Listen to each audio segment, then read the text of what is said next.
it's me. You can call me BP. Welcome back to my channel. And today, right now, we're going to be talking about 911 817 Don't Drink the Water and my thoughts about it. I've already posted a recap, which will be linked up here. Go check that out if you have not seen this episode. This video is just going to be all of my thoughts about it because I have a lot. I thought this episode was very well written and very well directed, and felt like we were kind of getting back to old 911 because we were getting storylines of kind of every character and some emergencies in the mix, which was very nice because I felt like we haven't had that in a while. A couple things that I noticed from this episode that I wanted to talk about were the coloring and the lighting in 4 very distinct scenes. So it's like 2 and 2, right? So the first 2 is the opening of the episode when they are sitting and they are talking with Bobby, and it's like a flashback when they're all sitting around the table eating and, you know, having a laugh. Then when it cuts to just Buck alone, when they're sitting all together, it's a very like warm toned light. It seems very like homey, full of life, warm toned. And then they cut to Buck and it just feels cold and it feels blue, and it's a very interesting like dynamic choice of a purposeful lighting coloring thing. Maybe it wasn't purposeful, but I think it was purposeful. That was really interesting to me.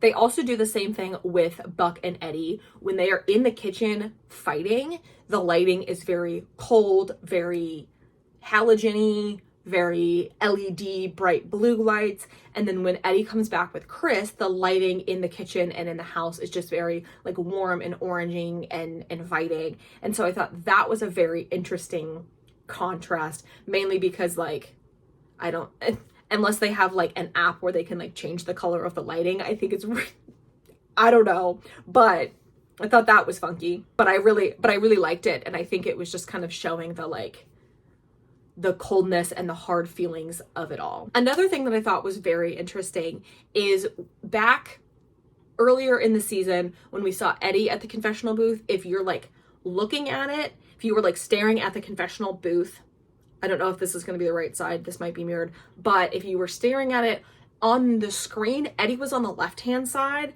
and the priest was on the right-hand side. And then in this episode, the priest was on the left-hand side and Buck was on the right-hand side. So they switched sides, which I thought was very interesting. Buck being in the confessional booth, I thought was very interesting, and I thought was like a really good, like a look into Buck and how he's processing all of this, because he knows that Bobby is Catholic, and that's obviously Bobby's church, or it was at some point in time because he talked with Father Brian. We didn't see him really go to church after that. Anyway, doesn't matter. Also, Buck saying that like he hasn't been able to like feel Bobby's presence because Bobby's not dead. He's in a government lab somewhere. The whole conversation that Buck has in that booth with the universe is like very heartbreaking, of Buck just saying that like, you said that I would be okay and I'm not okay. You said that they would need me, but they don't need me. I've been trying to like reach out and like do whatever. I think that is a very interesting like comment from Buck, of like how Buck is processing all of it is making sure that other people are okay, because that's what Bobby kind of like placed on him, of like, they are going to need you will be okay, like shoulder this burden kind of thing. And so it's also very interesting that like also when Eddie is at Hen and Karen's, he's talking about like how Buck is the one who's like talking with everyone, and Buck is the one who's like asking people how they feel. And it seems like I'm gonna pull it up. I'm trying to pull this up and it's being dumb. Why? Are you kidding me? I know there's an episode here. Please show it to me. I got it to work. Now, you're worrying about Buck's level of worry is crazy. It's giving Josh's speech to Buck earlier in the season of like, are his like needs as important as your needs or whatever. And then this line from Karen's crazy. When are you gonna tell Buck you're leaving? She said, how are you supposed to tell him? How are you gonna tell him that? And I thought that was a really sweet scene between all of them. And I thought it was a very interesting choice to bring back these like past characters of the tooth lady, the cart cop, the priest, the conspiracy of it all, of the the other two calls that I mentioned, I can't remember. Okay, let's talk about the Buck and Eddie kitchen fight scene. Let's talk about that. This is not the full fight scene. Okay, I'm gonna move it over here so we can watch it together.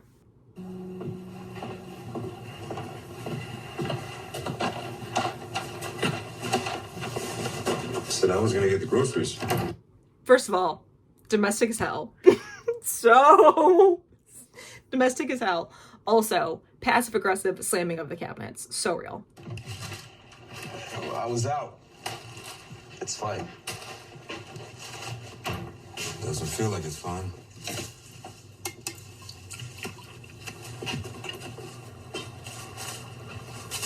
I heard you finally. It's interesting because Buck just doesn't touch that. He like, it looks like for a second that he could be like, oh, yeah, it's not fine. But then Buck, he just like completely ignores it. And then he talks about El Paso. He got the call from El Paso Fire. And Eddie's face is like, shit, I'm caught. Congratulations. Who told you? Who told you is crazy. Not like, I was gonna tell you, or like, I'm sorry I haven't told you yet. Just, who told you? I'm going crazy. Let's see. Hen told Chimney that she wanted to throw you a surprise barbecue. Chimney told Ravi, and Ravi called me because he wanted to know if he should bring a gift. I wasn't gonna tell you. I also like how Ravi called Buck to ask and not like Chim or Hen, because Ravi said, I know you know Eddie best. Let me ask if I should bring him a gift. Should I bring your boyfriend a gift? Okay, let's go back for a second. Ravi called me because he wanted to know if he should bring a gift. I wasn't gonna tell you. His like face and the tone of his voice in that, insane. Did you? No, instead everyone has been tiptoeing around behind my back because apparently I'm too fragile to accept the truth. Can you blame us?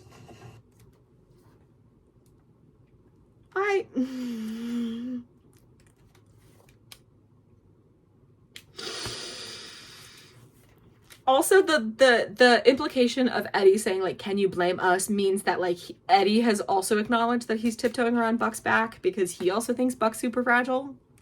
Look how you're acting now. Look how you're acting now, of, like, you're pouting and you're throwing a fit about it. Clearly.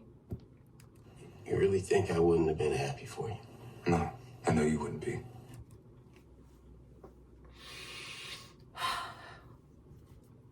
God, just look at his face. Oh my God. You make it all about you. Oh. Trials and tribulations of Evan Buckley. A tragedy in 97 acts.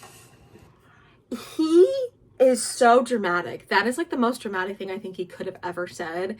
And also like the tone of the way that he said, like, Evan Buckley, like it's giving, you're exhausting, but like worse. So much worse. And oh my God. Okay. And then this is crazy because Eddie is on the other side of the kitchen island. And then he's holding his gaze with Buck the entire time as he walks over to him. You've been spiraling since the funeral. And no one knows how to talk to you about it. Sorry, I'm sad that Buck. And he's just, oh. And then, okay, I'm going back. Sorry, I had to breathe. But the way that he's like looking at him. And no one knows how to talk to you about it. Sorry, I'm sad that Bobby's dead. You're not the only one that lost him. His little eyebrow twitch. And the classic finger point, because he did that in the grocery store fight. He did that in Call Tommy. But in my personal opinion, just because of who I am as a person, that has nothing, I am projecting when I say this comment. I didn't like the aggressive grab of the shoulder, but that's just who I am as a person. It makes sense here for his character. I don't think anything of it. It's just too much for me personally. But I am not Eddie, nor am I Buck. We all lost him.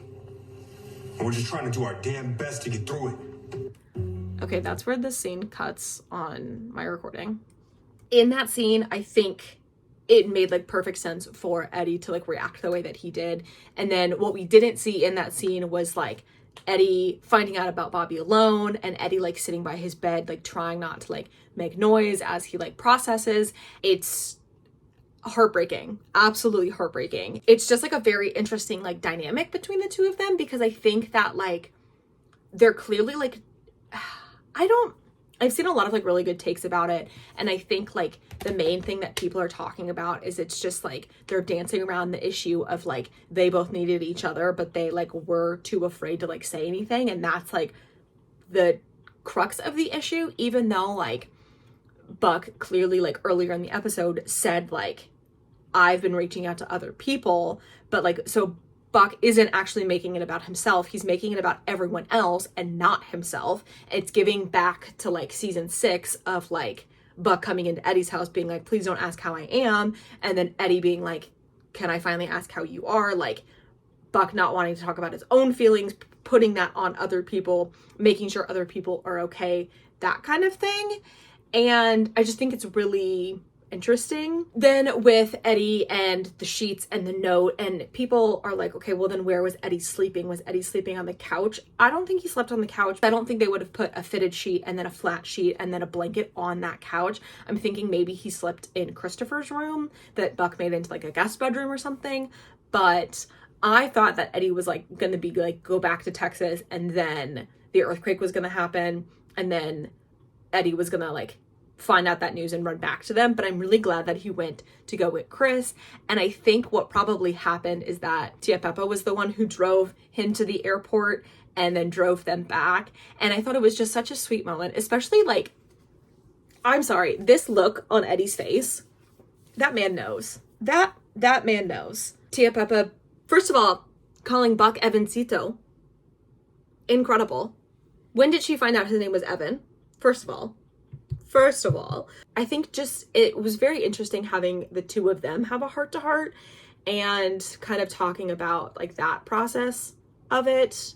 Thought that was really interesting. One thing I find very interesting about this episode in particular, and just kind of how like the writers have kind of like written the different ways that people are going through their like expression of grief in this storyline, is realistic and interesting. I think Athena is holding a lot of like, clearly we've seen it in the episode because she's said it, even though I don't believe exactly what she said, because she says that like she doesn't blame Chimney, but like she does say that she's like angry with him, but like not necessarily like at him, if that makes sense. Like the concept of Chimney, which like I completely agree with. Oh, I haven't said this. I have had a very traumatic past couple years, and I have dealt with a lot of grief and a lot of death and a lot of just like really heavy stuff. So I have really strong opinions about this because of me and my life and the people in my life. So that's where I'm coming from with this point of view about my analysis of all of this. I don't need to get into a trauma dump. Maybe I'll do it someday, but not today. But no trauma dump today here, people. And then I think Athena like throwing herself back into work like makes a lot of sense. And I'm going to be really interested to see that if she gets trapped with Chimney in the explosion rubble, if like her anger and her hurt and her grief kind of comes out there, and she like really expresses a lot of emotion, because we saw it with Hen in 8/16. Yeah, of like he was supposed to be here and blah blah blah blah blah. Like that aspect of like the hurt and anger I think is probably going to come out at Chimney, which I don't know if it will damage their relationship, but because I feel like Chimney like has like a complicated feeling with his own grief of it all, because like he feels responsible for Bobby's death, and then because of that he feels responsible for Athena and that aspect of it. So that'll be a very interesting storyline to watch going forward. When it comes to like Buck and Eddie of it, I know a lot of people on the internet have very different opinions about the buddy fight scene, and I think a lot of people are like not super happy with the way that like Eddie went about things, And I don't necessarily agree, because if you kind of like watch the whole episode and like really think about it, like Buck is talking about how he has been reaching out to other people, and Bobby told him like they're gonna need you, and so Buck is taking that on of like making sure that everyone else is okay.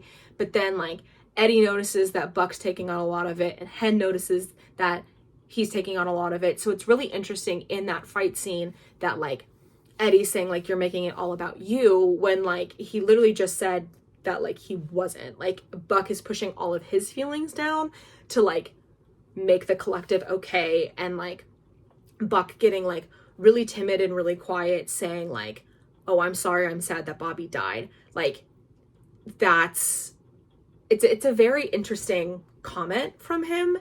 And I think he's just kind of saying like, in that moment of like, I don't know how else you want me to react. And I think Eddie's very angry at the situation. I think there's a lot of anger in a lot of characters in this whole arc, which obviously like makes a lot of sense. But I think a lot of Eddie's anger is at like the universe of that, like he couldn't be there and he couldn't like protect people. And I think like Buck also kind of feels that anger that he couldn't save Bobby, but it's like different anger because Buck was actually there and he couldn't do anything, right? And so I think Eddie's kind of like beating himself up about like the chain of events that were set into place when he like had the little affair with Shannon's doppelganger, which completely different story. We don't even need to get into that because like what was that? That was crazy. I think Eddie's kind of like trying to get a reaction out of Buck because like Buck hasn't been open about his own feelings, and I think Eddie can see that. I think Eddie, or at least I think Eddie's trying to like get something because it feels like Buck hasn't given anything. And we kind of saw that in season 6 with Buck's lightning strike going over to Eddie's being like, don't ask me how I am. I'm tired of doing that, whatever.